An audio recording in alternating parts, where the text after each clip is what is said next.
Sa linya ng telepono si Cainta Mayor Attorney Maria Elenita Nieto. Mayor, magandang umaga po sa inyo. Magandang umaga. Yes, ma'am, kamusta po yung mga kalsada sa mga kabahayan dyan sa may Cainta?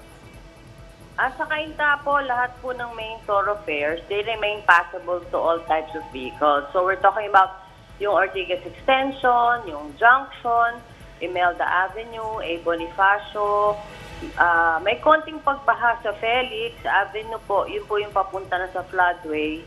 Pero it's passable pa rin naman to light vehicles. Okay. Pero, can I add lang? Go ahead, may Mayor. mga pagbaha na po sa loob ng mga ibang villages dito. Lalo na sa may side ng Imelda, meron din dito sa may Imelda Avenue, meron din dito sa may Parola, sa Barangay San Roque, yun po. Okay, ma'am, para malinawan lamang po yung mga taga-Cainta, no? Kayo po ba yung nag-cancela na ng klase? Yes po, as early as 4:30 a.m. po today, kasi po nag-monitor, kasi nga, ang haba nung ulan nung kasagsagan ng madaling umaga, ang haba nung ulan matagal. So, yun nga, tumawag na ako sa aming head ng disaster at tinawagan niya rin ako, in-update niya ako. So, I was able to declare 4:30 a.m. Opo, pag ganito pong sitwasyon, ma'am, usually bumibigat din po yung lagay ng trapiko. Ano po bang paraan ng LGU para maibsan man lamang yung bigat ng trapiko? Sa ngayon po, wala pong traffic pa kasi nga nag-declare po tayo, no? So, medyo nadadaanan po, maluwang-luwang pa ngayon. Pero ang mga nagiging problem areas nga, yung mga areas na may baha at saka yung mga pinarahan ng kotse para maligtasan ng baha. Pero yung main thoroughfares po, maluwag-luwang po ang trapiko. Okay, sakali At po... kung Yes, ma'am. Sakali pong magtuloy-tuloy po yung malakas na pag-ulan at talagang aabutin na ng baha yung mga kabahayan, ano po ang paghahanda ng LGU?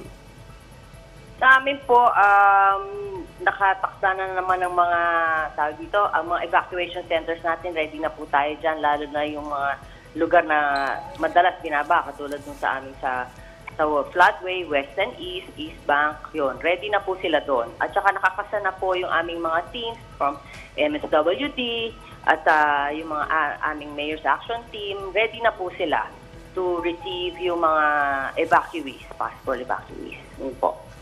Alright, Mayor, bilang panghuli po, baka po meron kayong panawagan sa mga taga-Cainta. Sa ating mga fellow Cainteños, steady lang tayo, at least na-cancela na po ang mga klase. Kung may oras po mga bata mag-aral sa eskwela, ay sa bahay, mag-aral lang po. Kami po, manatili lang pong nakaantabay sa aming mga Facebook pages for the latest updates. And ready na po ang aming buong team sa possible evacuees at iba pang mga epekto ng pagbaha at pagulan. Alright, maraming salamat po, Cainta Mayor Attorney Maria Elenita Nieto.